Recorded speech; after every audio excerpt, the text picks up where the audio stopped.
స్వాగతం. యథేచ్ఛగా అక్రమ మట్టి రవాణా, పర్మిషన్ లేకుండానే తవ్వకాలు చోద్యం చూస్తున్న మైనింగ్ రెవెన్యూ పోలీసు అధికారులు, లక్షలు జేబులు నింపుకుంటున్న మట్టి దొంగలు. మైనింగ్ రెవెన్యూ పోలీసు అధికారుల అండదండలతో పుడమి తల్లిని తోడిపాడేస్తున్నారు.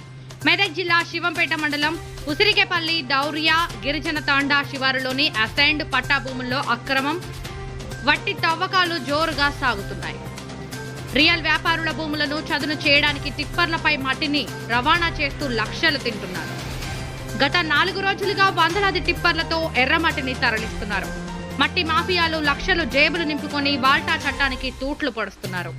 మట్టి మాఫియాలు చెలరేగుతూ రాత్రి పగలు తేడా లేకుండా వందలాది టిప్పర్లపై మట్టిని భారీ యంత్రాలతో తవ్వి తీస్తున్నా చర్యలు తీసుకోవాల్సిన అధికారులు మామూళ్ల మత్తులో ఉన్నారని పలువురు గిరిజనులు ఆరోపిస్తున్నారు. మట్టి మాఫియాల ఆగడాలపై త్వరలో మీ చరణ్ టీవీలో.